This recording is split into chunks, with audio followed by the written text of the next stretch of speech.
धाकड़ खबर, बेखौफजुमा बेबाक अंदाज।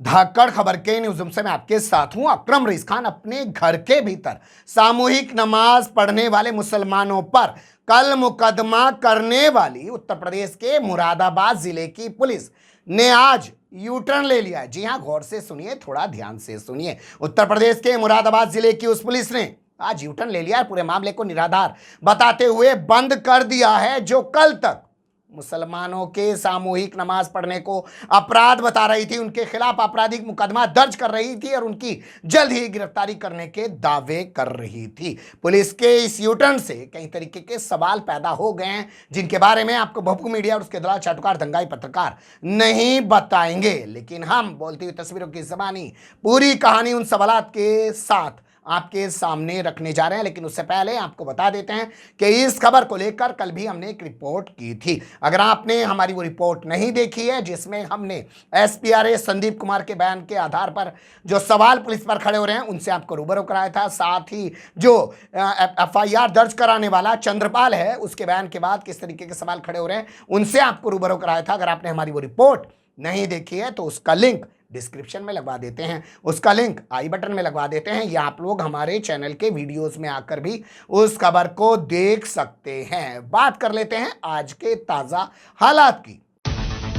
जी हां, आज के ताजा हालात की बात कर लेते हैं। आप लोग ये तो समझ ही चुके हैं कि खबर उत्तर प्रदेश के मुरादाबाद जिले से ताल्लुक रखती है। आज यहां के एसएसपी, जिनका नाम है हेमंत कुटियाल, मीडिया के सामने आए और उन्होंने बताया कि साहब यहां का एक थाना है छजलेट थाने का एक गांव है दूल्हेपुर। वहां पर कुछ लोगों ने आरोप लगाया था कि घर के अंदर सामूहिक नमाज अदा की गई। हम लोगों ने मुकदमा दर्ज किया, सीओ यानी डीएसपी यानी हिंदी में बात करें तो क्षेत्राधिकारी को जांच दी गई। जांच के बाद पाया गया कि आरोप निराधार हैं, इसलिए मुकदमे को खत्म किया जा रहा है, मुकदमे को एक्सपंज किया जा रहा है। आपको यकीन नहीं आ रहा है तो एसएसपी की ज़बानी खुद सुन लीजिए।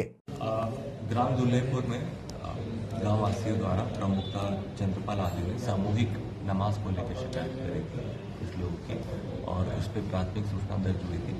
प्राथमिक सूचना में सीओ साहब के पर्यवेक्षण में बहुत गहनता से जांच हुई। गहनता से जांच पश्चात ये जो आरोप है वो बिल्कुल प्रमाणित नहीं हुए हैं और इस बेसिस पे ये मुकदमा एक्सपंज किया जा रहा है। इसका मतलब कम्प्लीटली खत्म किया जा रहा है और अन्य विधिक कार्रवाई पुलिस द्वारा की जाती है।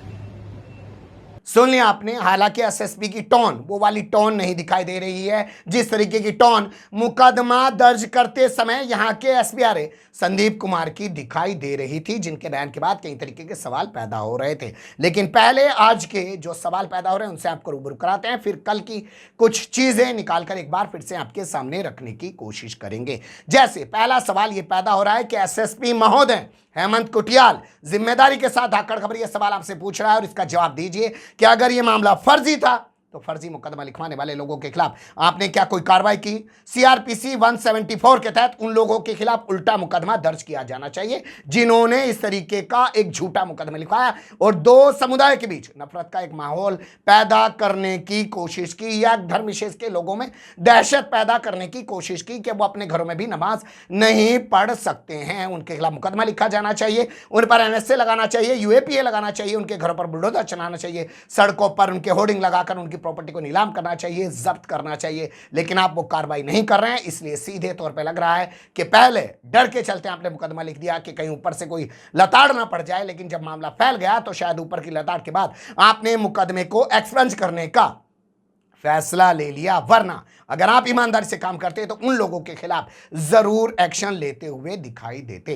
कल भी इस पूरे मामले को लेकर पुलिस की भूमिका पर सवाल खड़े हो रहे थे। किस तरीके के सवाल खड़े हो रहे थे उनसे एक बार फिर से आपको रूबरू करा देते हैं। एसपीआरए संदीप कुमार का यह बयान सुनिए, जिसमें वो वाहिद और मुस्तकीम का घर बता रहे हैं जहां पर सामूहिक नमाज पढ़ी गई है। थाने में एक बड़ी संख्या में लोग नमाज पढ़ने के लिए एकत्रित हुए। जहां मस्जिद नहीं थी, दो मकान थे, एक तो वाहिद का मकान, एक मुस्तकीम का मकान, वहां एकत्रित हुए। सुन लिया आपने एसपीआरए संदीप कुमार को। अब इसी क्रम में मैं आपके सामने एक बयान रखने जा रहा हूं जो आज तक का रिपोर्टर वहां पहुंचा और उसने बात की चंद्रपाल से, और चंद्रपाल कह रहा है कि अनवार के घर में नमाज पढ़ी गई थी। सुन लीजिए उसको भी। ये सामूहिक नमाज होती है इकट्ठा होकर।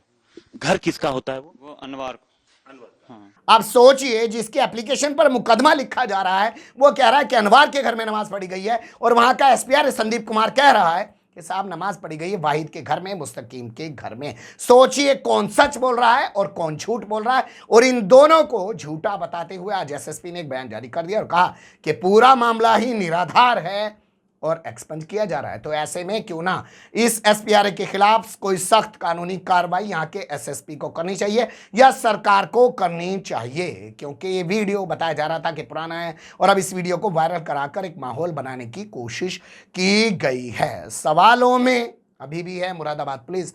उम्मीद करते हैं कि उन सब लोग का जवाब देने की कोशिश करेंगे यहाँ के एसएसपी या उत्तर प्रदेश की सरकार, या अब तो इस मामले को ठंडे बस्ते में डाल ही दिया जाए, क्योंकि अब दलाल, चाटुकार, दंगाई पत्रकार इसका प्रचार प्रसार करने वाले हैं नहीं, क्योंकि फजीहत तो अब अपनी ही होनी है दलाली करने वाले पत्रकारों की। आप बने रहिएगा धाकड़ खबर के साथ। कमेंट्स के रूप में आप लोग अपनी राय दे सकते हैं, खबर को लाइक कर सकते हैं, चैनल को सब्सक्राइब कर सकते हैं, ज़्यादा से ज़्यादा हमारी खबरों को शेयर कर सकते हैं। फिर ऐसे ही किसी सुलगते हुए या उलझते मुद्दे लेकर मैं आपके सामने हूँगा हाजिर।